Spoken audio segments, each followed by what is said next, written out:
प्रायोजक है Ravi trading company, hotel 5 senses, AK tent and caterers.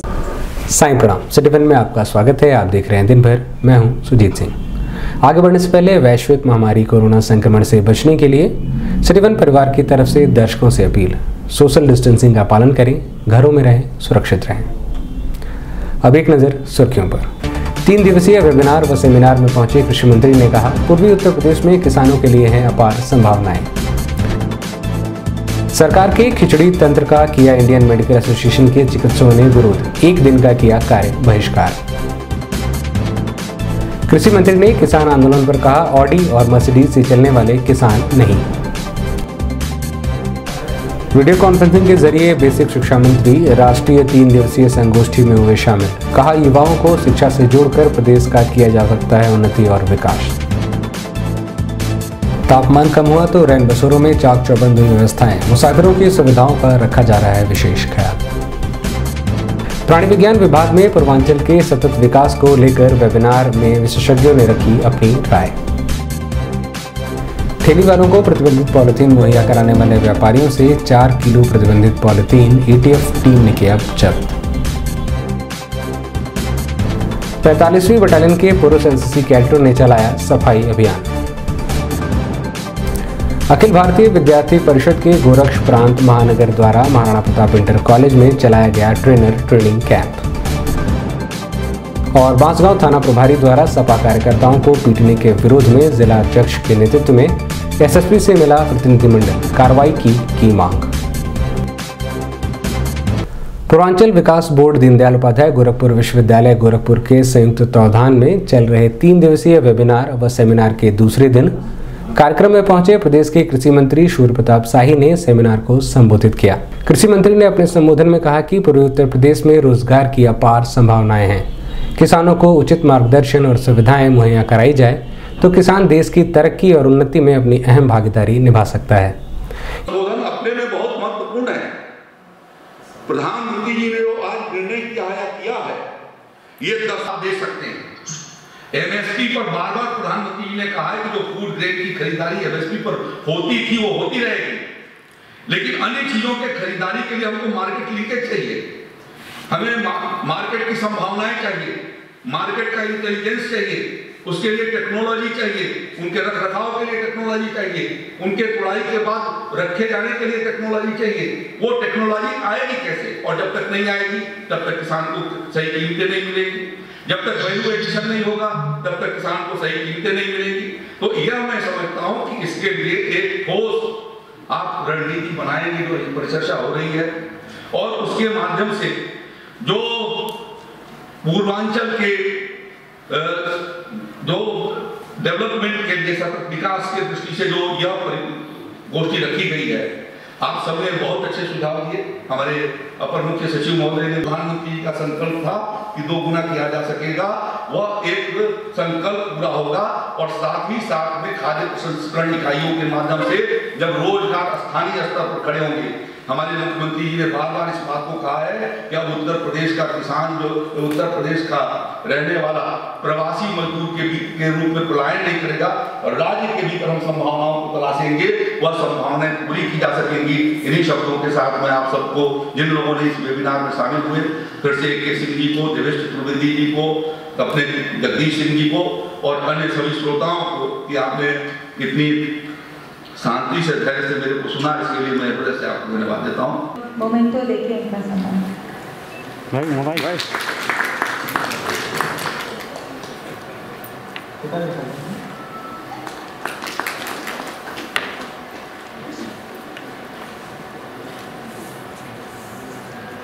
भाई पीछे रहना।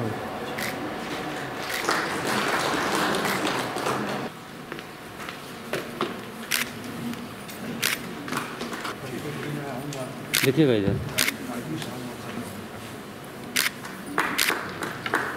इस संबंध में मीडिया कर्मियों से बात करते हुए कृषि मंत्री सूर्य प्रताप शाही ने बताया। देखिए, ये पूर्वांचल के सस्टेनेबल डेवलपमेंट के लिए यह एक महत्वपूर्ण कार्यक्रम है और मैं समझता हूं कि पहली बार इतने गहन मंथन का कार्यक्रम यहां पर रखा गया है, जिसमें पूर्वी उत्तर प्रदेश के भीतर जितनी भी संभावनाएं हैं विकास की दृष्टि से उनको देख करके एक रणनीति तैयार किया जाए। और ये जो वर्तमान सत्र था उसमें औद्यानिक भूमिका क्या होगी हार्टिकल्चर के माध्यम से किसानों की आमदनी और पूर्वांचल के विकास की दृष्टि से इस पर चर्चा हुई है। पूर्वी उत्तर प्रदेश में सब्जियों और फलों के खेती की अपार संभावनाएं हैं और उन अपार संभावनाओं को विस्तार दिया जाना बहुत ही आवश्यक है। सब्जी उत्पादन के माध्यम से जो है वो किसान की आमदनी तीव्रता से आगे की ओर बढ़ती है, क्योंकि उसका ड्यूरेशन जो समय कालावधि होती है सब्जियों की वो कम समय के भीतर जल्दी तैयार होती हैं और खाद्यान्न फसलों में ज़्यादा समय लेती हैं और खाद्यान्न की तुलना में उनको अच्छी कीमतें भी सब्जियों के माध्यम से मिलती हैं और इसलिए उनका किस प्रकार से विकास किया जाए इसकी रणनीति तैयार हुई है। प्रधानमंत्री जी का जो संकल्प है कि 2022 तक किसानों की आमदनी दोगुना किया जाए, उस संकल्प को पूरा किए जाने में कृषि क्षेत्र और औद्यानिक क्षेत्र साथ साथ में जो सहवर्ती हैं पशुपालन, मत्स्य पालन, मधुमक्खी पालन, फूलों के उत्पादन, औषधि खेती का उत्पादन और जैविक खेती, ये सब अपने महत्वपूर्ण हैं और ऐसे महत्वपूर्ण विषयों पर चर्चा करके रणनीति तैयार की जा रही है। भारत सरकार के आयुष मंत्रालय के अंतर्गत आने वाले सभी डॉक्टरों को सरकार की ओर से सर्जरी करने के आदेश दे दिए गए हैं। इसका विरोध इंडियन मेडिकल एसोसिएशन के चिकित्सकों ने एक दिन का कार्य बहिष्कार करके किया। इन डॉक्टरों का कहना है कि सरकार द्वारा उठाया गया यह कदम आम नागरिकों के लिए बेहद संवेदनशील है, क्योंकि अगर तकनीकी रूप से कुशल डॉक्टर सर्जरी नहीं करता है तो आगे इसके दुष्परिणाम भी आम नागरिकों को ही भुगतने पड़ेंगे, जिसका अंत में ठीकरा लोगों द्वारा हमारे ऊपर ही फोड़ दिया जाएगा, जो कि पूरी तरह से अनुचित है। इस विरोध प्रदर्शन में मुख्य रूप से इंडियन मेडिकल एसोसिएशन के state wise president doctor RP Tripathi, सचिव डॉक्टर राजेश गुप्ता सहित अन्य चिकित्सक मौजूद रहे। उन्होंने बैनर के माध्यम से सरकार के लिए इस खिचड़ी तंत्र का विरोध किया। हाइट के हिसाब से खड़ा सर सबसे आगे रामदास इधर से नारा तो लगा नहीं होगा, ऐसे लगा विश्वपति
सदस्य होंगे चल रहा था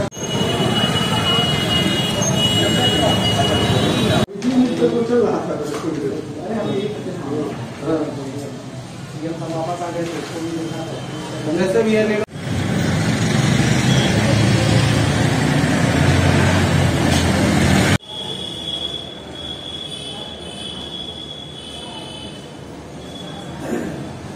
इस विरोध प्रदर्शन के बारे में हमारे सिटीवन संवाददाता से बात करते हुए आईएमए के state wise president doctor RP Tripathi ने बताया। लगता है कि केंद्रीय सरकार बुलावे हमारे बड़े नेताओं को जो केंद्र के हैं और उस पर उनकी चर्चा करें। नहीं अगर कुछ करती है तो हमारा काम है जन जागरण करना। ये असल में न आंदोलन है, न धरना है, न प्रदर्शन है। ये है साधारण जनता को जागरूक करने का एक प्रयास। उनको बताना है कि आपके साथ ये अन्याय हो रहा है, आप जागरूक रहिए। आप देखेंगे समाज में कि एमडी आयुर्वेद करके डॉक्टर्स बैठे हैं जो एमडी लिखते हैं और एमडी शब्द को चरितार्थ करने के लिए वो सारी एलोपैथिक दवाइयाँ लिखते हैं। आप किसी पर्चे को जा कर के देख लीजिए, आपको पर्चा देखते ही मालूम हो जाएगा कि ये MD मेडिसिन का नहीं है, MD आयुर्वेद का लिखा हुआ पर्चा है। उसी तरह से जब सर्जन आएंगे तो सर्जरी से मालूम हो जाएगा आपको। लेकिन सर्जरी, अब मान लीजिए आप जा रहे हैं, हेड इंजरी हो गई, सबसे ज़्यादा केसेज जो होते हैं वो एक्सीडेंटल केसेज होते हैं। उनको पूरी ट्रेनिंग दे करके और तब बैठाइए। आप रिक्शे पर जा रहे हैं, आप देखते हैं कि तमाम ठेले वाले सरिया लेके जाते हैं, सरिया किसी के सीने में चुभ जाता है, स्कूटर से जा रहा है और सरिया चुभ गया, उसकी सर्जरी मेडिकल कॉलेज में संभव है, जो ट्रेंड सर्जन है वो करते हैं। आप पहले इन सब चीज़ों के लिए उन चिकित्सकों को तैयार करिए और तैयार करने के बाद उनको ये उत्तरदायित्व दीजिए, हम स्वागत करेंगे उसका। सरकार से क्या मांग करते हैं? अगर सरकार से हमारी ये मांग है कि उनको पूरी तरह से ट्रेंड करके और उसके बाद ये उत्तरदायित्व उनको सौंपा जाए, अन्यथा समाज में जनता का हित तो होगा ही होगा, हम लोगों का भी उसमें नुकसान है।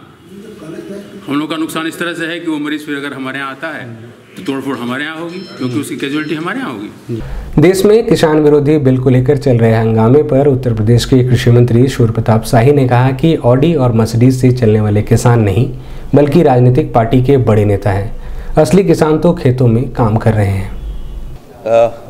ऑडी और मर्सिडीज करोड़ों रुपए के गाड़ी पर बैठ करके जाने वाले, जिन्होंने किसानों को मजदूर बना करके रखा है, ऐसे लोगों का वहाँ पर धरना और प्रदर्शन है। वह देश के किसानों का प्रतिनिधित्व करते हैं, ऐसा मेरा नहीं मानना है। कुछ चंद लोग उसमें से जाकर के और सुनियोजित तरीके से राजनीतिक दुर्भावना से इस काम को कर रहे हैं। देश के किसानों के लिए प्रधानमंत्री जी ने PM किसान सम्मान निधि के माध्यम से अस्थायी व्यवस्था किसानों के लिए किया है और देश के लगभग 12.5 करोड़ किसानों के खातों में 6,000 रुपये सालाना हर 4 महीने पर 2-2 हज़ार रुपया भेजना, यह उनके कठिनाइयों के निवारण के लिए एक महत्वपूर्ण कारक बना है। इसी तरीके से उन्होंने खाद्यान्न फसलें खरीफ और रबी की उनके 1.5 गुना से भी ज़्यादा और कई पर तो 2.5 गुना 3 गुना और उससे भी ज़्यादा जो MSP तय कर दी और उससे किसानों को जो 2014 में 1300 रुपये दाम मिलते थे, आज वो 1900 और 2000 रुपये के करीब पहुँचे हैं। तो किसानों को जो त्वरित गति से जो जा रहा है ये, साथ साथ में बीजों पर, कृषि यंत्रों पर, विभिन्न प्रकार के तकनीकी के इस्तेमाल पर जो सब्सिडी दे करके किसान को प्रोत्साहित किया जा रहा है, कस्टम हायरिंग और फार्म मशीनरी बैंक के माध्यम से या आत्मनिर्भर भारत पैकेज के माध्यम से या FPOs को 10,000 FPO बना करके कृषि क्षेत्र के भीतर फसल और के उत्पादन और एलाइड जो हमारे एग्रीकल्चर के डिपार्टमेंट हैं उनसे पैदा किए जाने वाले जो सामग्रियां हैं, उनका प्रोसेसिंग, उनकी मार्केटिंग, उनको मार्केट लिंकेज, उनका रख रखाव, उनका भंडारण, उनकी प्रोसेसिंग, यह सब चीज़ें बहुत बेहतर तरीके से हो सकेंगी और किसान भाई इस बात को जानता है और किसान उनसे गुमराह नहीं होने वाले हैं। दीनदयाल उपाध्याय गोरखपुर विश्वविद्यालय गोरखपुर के बायोटेक्नोलॉजी विभाग में आयोजित पूर्वांचल का सतत विकास विषय पर 3 दिवसीय राष्ट्रीय संगोष्ठी के दूसरे दिन प्रदेश सरकार के बेसिक शिक्षा विभाग के राज्य मंत्री सतीश द्विवेदी ने वीडियो कॉन्फ्रेंसिंग के जरिए वेबिनार व सेमिनार बैठक की अध्यक्षता करते हुए उसमें सम्मिलित हुए। उन्होंने कहा कि पूर्वांचल के विकास में सतत योगदान के लिए युवाओं को आगे आने की बात कही। उन्होंने कहा कि शिक्षा से जुड़कर हम अपने आसपास शिक्षित युवाओं की उपज कर सकते हैं और यह शिक्षित युवा प्रदेश और देश की उन्नति में कारगर साबित होंगे। ऐसे में हमें मिलकर कार्य करने की जरूरत है। तो दलहन में यदि जो हमारी आवश्यकता है उसका करीब हम उत्तर प्रदेश में 40% ही पैदा कर पाते हैं। 60% या तो आयात पर निर्भर करता है या दूसरे प्रदेशों से आता है। तो आज की ये जरूरत है कि किस तरह से टिकाऊ खेती की जाए, इसी पर हम अगले 10 मिनट तक आपसे हम चर्चा करेंगे।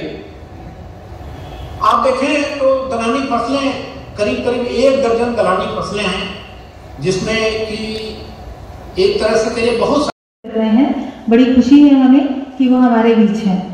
इस सेशन के को-चेयर हमारे प्रोफेसर शरद मिश्रा जी हैं। जो दिए गए हैं इसको उत्तर पूर्वी मैदान बोलते हैं। पूर्वी मैदान और विंध्याचल क्षेत्र जो है ये पूर्वांचल को कवर करता है। इसमें देखें कि इन तीनों जोन में भी काफी विविधता है। जहाँ तक जो है इस सत्र के अध्यक्ष और मंच पर आसीन बंधुओं, मैं डॉक्टर नरेंद्र प्रताप सिंह हूँ। मैं भारतीय दलहन अनुसंधान संस्थान जो कानपुर उत्तर प्रदेश में स्थित है उसका मैं संचालन करता हूँ। मुझे इस बात की बड़ी खुशी है कि माननीय मुख्यमंत्री के आह्वान पर एक बहुत अच्छा जो कि crop diversification by pulses in eastern Uttar Pradesh के ऊपर हमें अपना उद्बोधन देंगे। Doctor Narendra Pratap Singh, director ICAR IIT sustainable development किया है। जैसा आप सब जानते हैं कि पूर्वांचल में कृषि जो है इसकी अर्थव्यवस्था की एक रीढ़ है और आज जो पूर्वांचल की खेती जो है संघर्ष कर रही है। मेरा ये सोचना है कि इस खेती को किस तरह से उबारा जाए और किस तरह से किसानों की आय को दुगनी किया जाए, इसके लिए बहुत जरूरी है कि विकास तो होना चाहिए, लेकिन सस्टेनेबल डेवलपमेंट होना चाहिए, समन्वित विकास। और हुआ ये है कि अगर 1850 से जब से इंडस्ट्रियलाइजेशन का रिकॉर्ड रखा गया, तब से अगर देखा जाए तो डेवलपमेंट तो बहुत हुए पूरी दुनिया में, लेकिन वह जो भी उसका अधिकांश हिस्सा जो था वो समझिए कि फ्यूचर जनरेशन से हम लोगों ने एडेप्ट कर लिया। होना ये चाहिए कि हम उसको उतना ही विकास करें जितना कि हम आने वाले जनरेशन के हिस्से को एडेप्ट न करें। स्पेशली जैसे हम लोगों ने बहुत सारा जो non renewable source of energy है, इसमें कोयला है, पेट्रोलियम है, इसको हम लोगों ने बहुत, और सबसे बड़ी बात ये है कि बहुत ही खुल करके जैसे सबसे अगर मुझसे पूछा जाए सबके बहुत अच्छे थे, लेकिन पठानिया जी में कम से कम इतना साहस था कि उन्होंने बहुत अच्छा कहा और उन्होंने सारी कमियों को भी गिनाया। उनके पहले जो शिक्षा जो कुलपति जी थे उनका भी बहुत अच्छा था। सभी ने बहुत ही इसमें अपना जो सहयोग दिया है वो एक तरह से कह लीजिए बहुत ही मन से दिया। और इस तरह के जो ब्रेन स्टॉर्मिंग जो सेशंस होते हैं,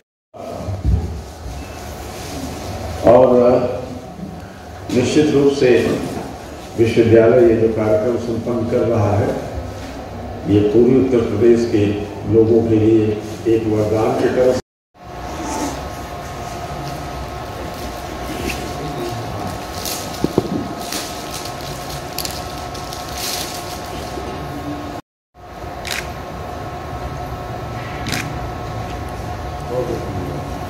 Thank you very much. Thank you, sir. Thank you very much. Thank you, sir.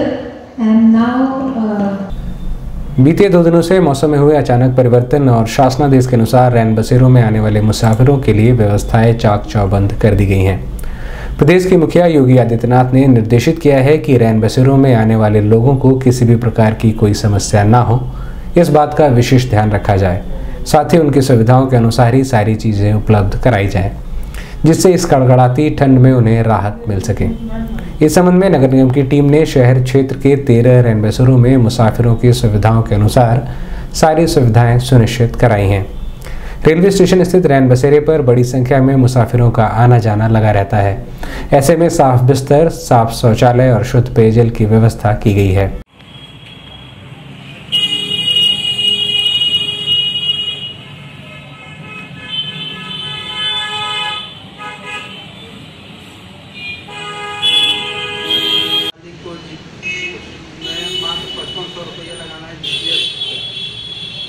एवं में उनको 6,000 रुपया पर महीना 2 साल।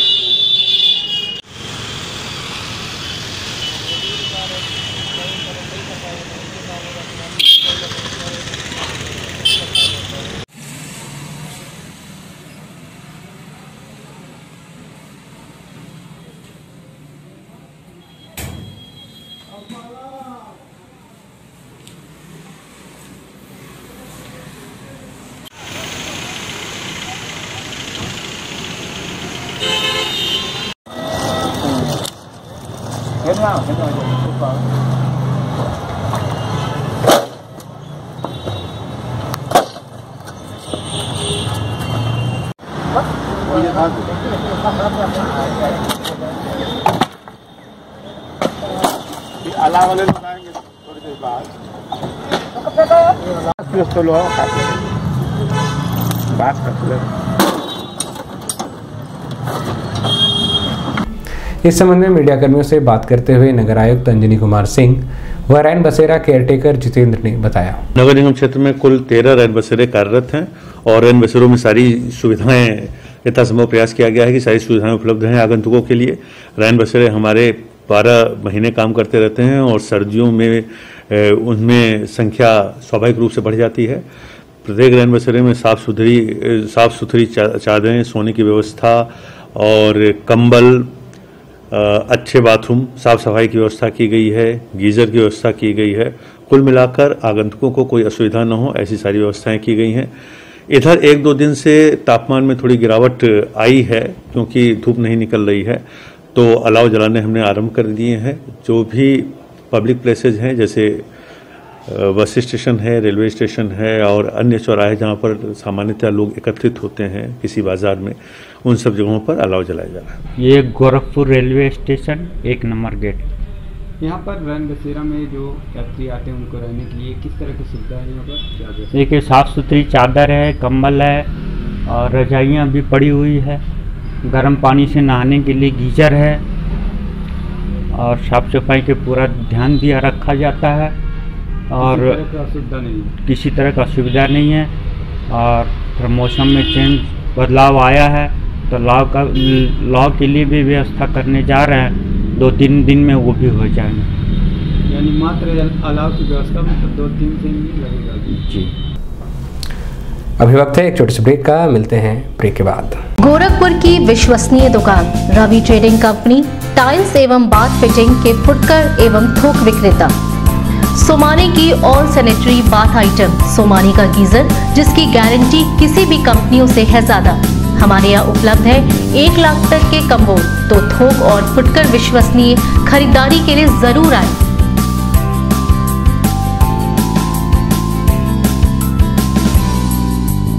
Ravi trading company, mobile number 9450144390। हर खरीद पर पाएं आकर्षक छूट, साथ में फाइनेंस की सुविधा भी उपलब्ध।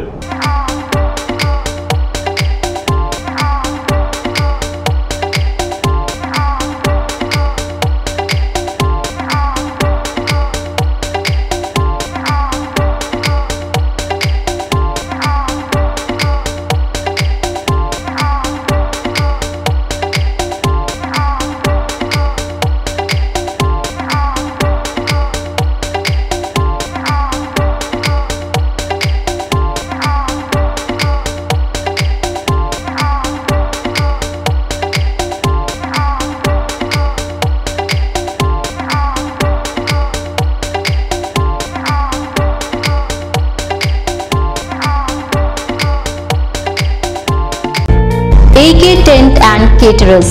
हमारी मुख्य विशेषताएं सभी सरकारी एवं अर्ध सरकारी समारोह। हमारी खासियत रैली, चुनाव, विवाह, कथा जैसे आयोजनों को भव्यता के साथ करना।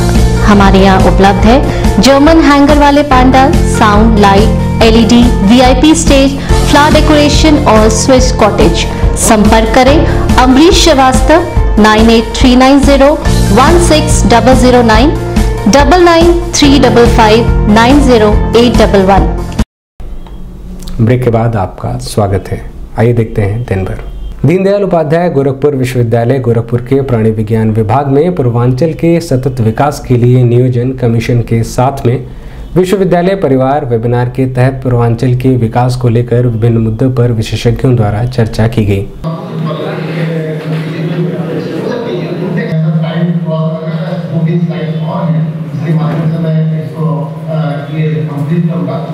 दूसरा सिनारियो जो इनिशियल सिनारियो है उसमें हाई इनिशियल सिनारियो में स्थिति क्या होगी जिसके आधार पर हम ये निर्णय ले सकते हैं कि कौन सा एरिया कंपोजिट वल्नरेबिलिटी इंडेक्स के तीनों सिनारियो के अंतर्गत देखा जाए। तो हमारा जो बेसलाइन के आधार पे अभी मैं बता दूं कि बहराइच, श्रावस्ती, बलरामपुर और सिद्धार्थनगर और गोंडा का पोस्ट और आपके पश्चिमी एरिया में।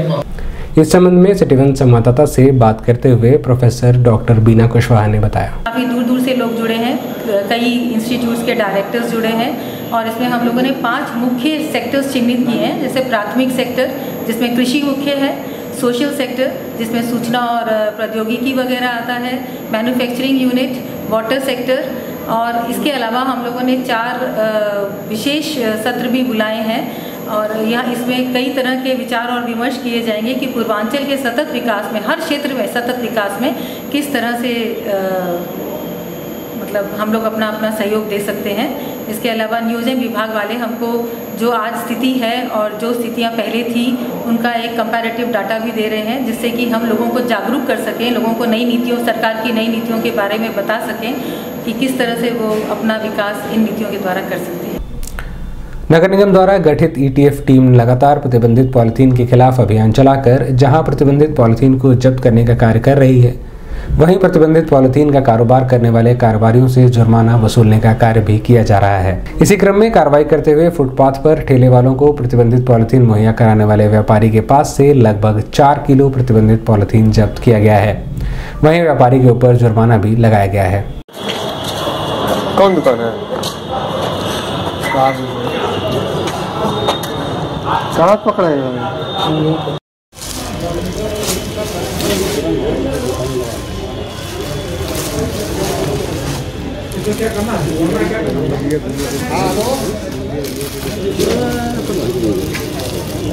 इनसे ले लिया, कहाँ से लाते हो पॉलिथीन?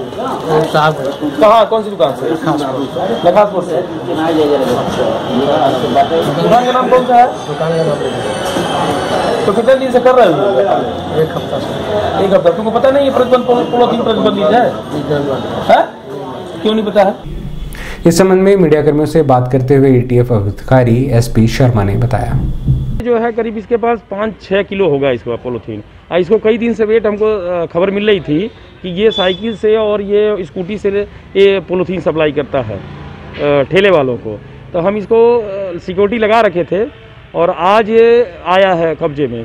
तो इसको जो एक दे रहा था उसको, फिर इसको हम दबोचे वहाँ से, फिर नगर निगम लेके आए इसको। किस तरह का पॉलिथीन है? ये प्रतिबंधित पॉलिथीन है ये, और ये जो हम लोग रिस्ट्रिक्टेड कर रहे हैं उसके एंटी ये काम करना शुरू कर रहे हैं। इनको काफ़ी हिदायत दे चुका है लेकिन मानने के लिए तैयार नहीं है, इसीलिए नगर निगम इनको दबोच के लेके आए हैं यहाँ पर।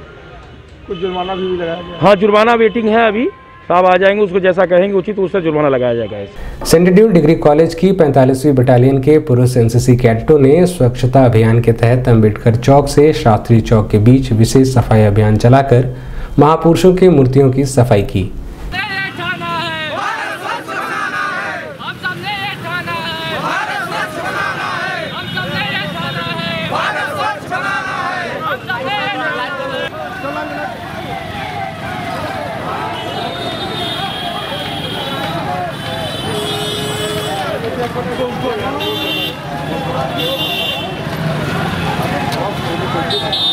मीडिया कर्मियों से बात करते हुए लेफ्टिनेंट डॉक्टर अमित मशीह ने बताया, हमारी जो NCC 45वीं बटालियन है उसके तत्वाधान में सेंट एंड्रूज कॉलेज के जो NCC कैडेट्स हैं पुरुष इकाई है, वो आज स्वच्छता अभियान के रूप में जितनी भी हमारे अम्बेडकर चौराहे पे और शास्त्री चौराहे पे जो मूर्तियां हैं, अम्बेडकर जी की मूर्ति और शास्त्री जी की मूर्ति, उसकी स्वच्छ सफाई होगी। उसके बाद हम लोग जो है ये जो हमारा डिस्ट्रिक्ट हॉस्पिटल है वहाँ के प्रांगण में जाके साफ सफाई करेंगे, और उसके बाद जो है हम लोग अपने कॉलेज के प्रांगण को भी, क्योंकि जहाँ से हम लोग आए जिस कॉलेज में, उस कॉलेज को भी साफ स्वच्छ करते हुए, क्योंकि हम लोग को ये पखवाड़ा है जो NCC का पखवाड़ा, स्वच्छता पखवाड़ा चल रहा है 1 से 15 दिसंबर के, उसी के उपलक्ष्य में आज हम लोग ये रैली भी निकाल रहे हैं कि दूसरे लोग भी समझें कि हमें जो है स्वच्छता हमेशा रखनी चाहिए।